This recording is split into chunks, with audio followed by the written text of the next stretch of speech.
Hi, welcome back to Italia Autos. This is going to be a video on an Alfa Romeo 156. We have a brake fluid leak on it, so I need to find the cause of the leak. I have been told that it's coming from the gearbox area, so I do suspect it's going to be the slave cylinder, so this may be titled How to Change a Slave Cylinder on a 156.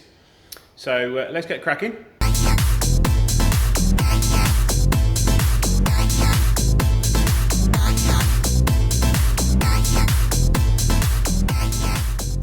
Now this is a lovely low mileage 2.5 V6 156.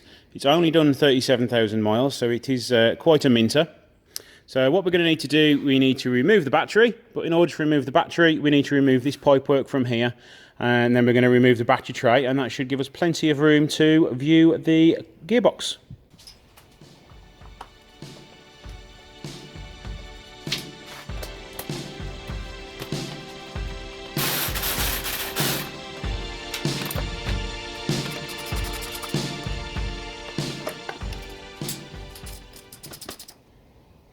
Okay, what's happened here? Right, as you can see, the battery fuse compartment is broken. So what somebody's done is put a loop wire in there. I will have a word with the owner to see if we can get an original one back on there.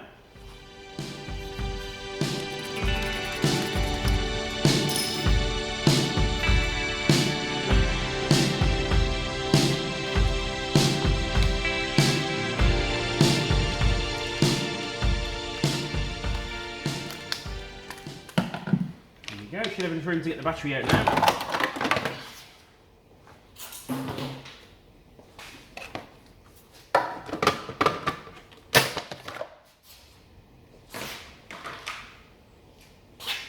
Now on the back of here, the fuse holders, there's just a little clip, pop the clip out and off they will all come.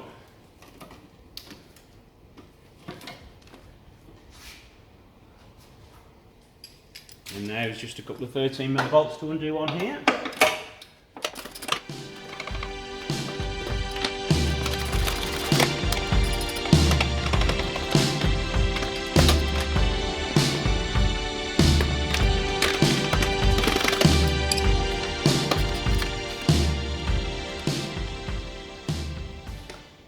Right, now we should be free. Just lift the airbox holder out of the way and up and off we go.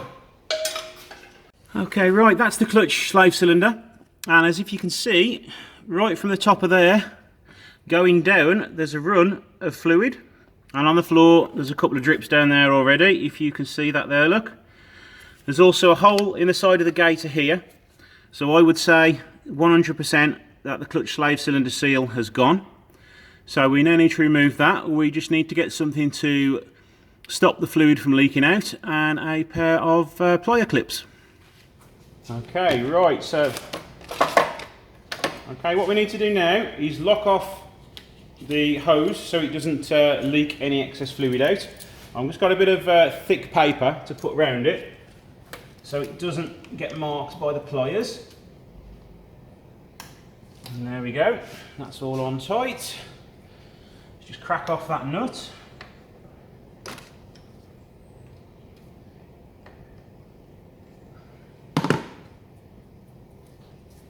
Okay, put the circlip pliers into the holes on the circlip, open it up, and hopefully you can force it forwards with your other hand and a couple of fingers from underneath.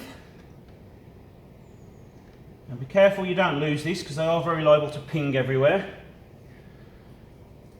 And now we should be able to undo this connection all the way. And if there's any luck, it won't be seized into place. And it is, so we need a hammer and a little bit of a tap to get that out of the way. Okay, when hitting this, you want to be very careful because this is aluminium and it's very easy to crack, and they are becoming a little bit harder to get hold of nowadays. So what I'm going to do, this is a scrap part, it's not going back in the car, so you don't need to be too careful with it. Just give it a tap there with the hammer and hopefully work its way out. And there you go, you see it can come free now. See if I can work it out by hand. And also remember to keep hold of that clip, and when you've got enough room, just slide it out. There we go, pop that to one side.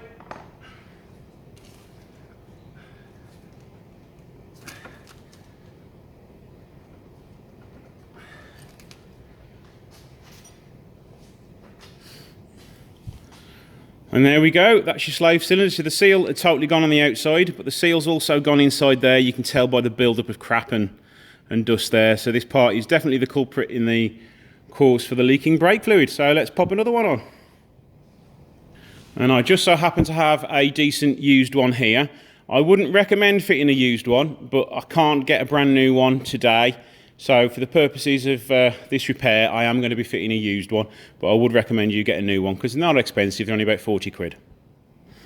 Okay, right, start by sliding it under. There is a little clip here for it, which it'll slide into, but you want to do the clutch pipe connection in first, so you can get it in without rounding anything off.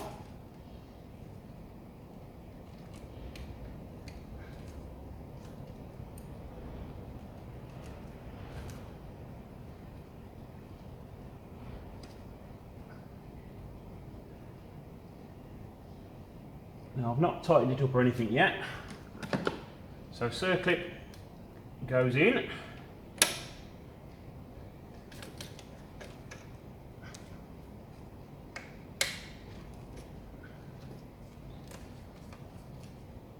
Again, get your clips back in.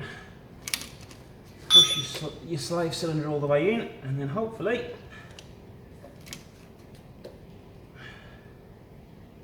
we can get this to clip all the way on. And there we go. Just make sure it has clear. There's a little groove for it to clip into, so make sure you have forced it all the way in. You will also want to lubricate it when you're fitting it with some copper slip or some grease of some description, so whenever you do need to take it out again in a few years' time, it's not seized into position. So now let's just tighten that up.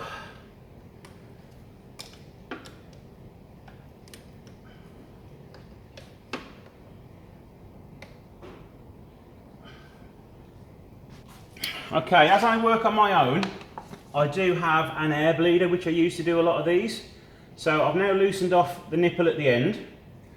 I can now release this from the pipe, and we should now be able to pump the clutch pedal.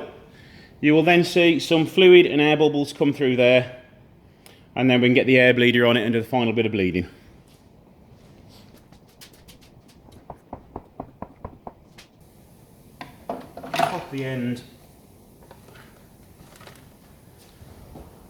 Pop the end over the nipple, get my airline.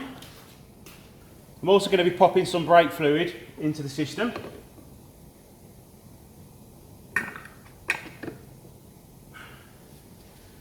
Connect up my airline, hold the end of it, and now we should see some air and fluid start to come out of there.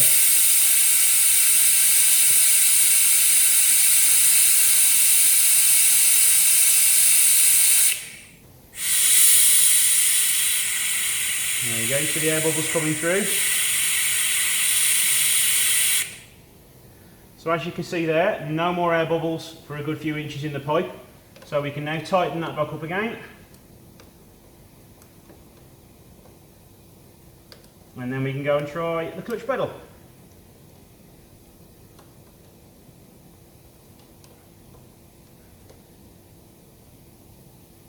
Again, don't over tighten the nipple because you can snap it off. Move these out of the way. So let's try the clutch pedal now. Make sure we've got plenty of pressure on there. And there we go, that's all good. So we need to put the car back together now and then start it up, and then hopefully we are all done.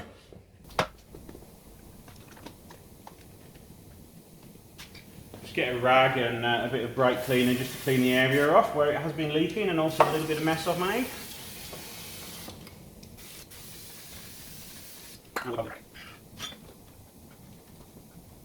Now, more than likely the owner's going to be watching this video. I have just noticed you've got an oil leak.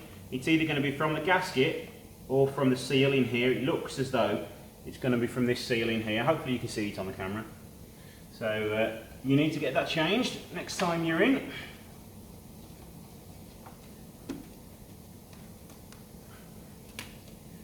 Just double check everything's tight, all the seals are nice, there's nothing leaking out, which there isn't. The pipe's in good condition. And now we can pop the battery tray back on.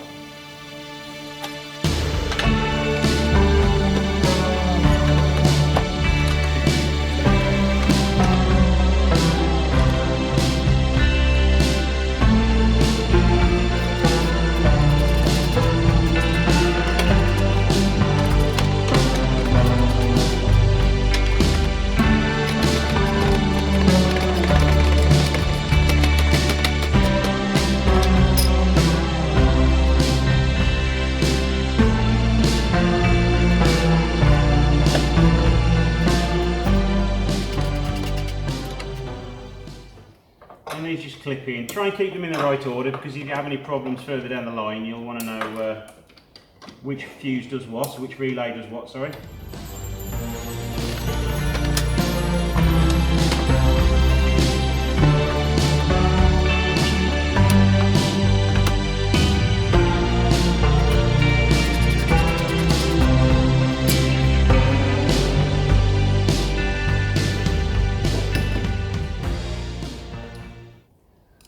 Always do the positive terminal first, because then there's no way you can have any accidents with touching the body earth.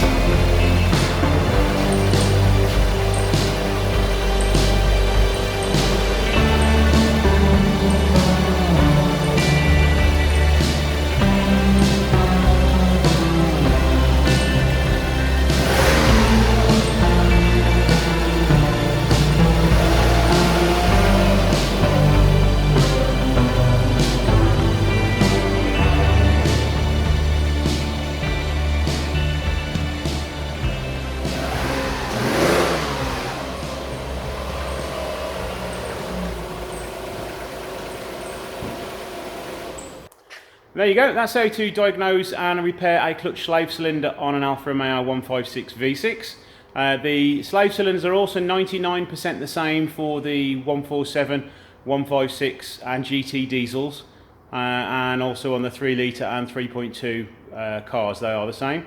So thanks for watching, please like and subscribe and comment below if you have anything to say, and I'll see you in the next video.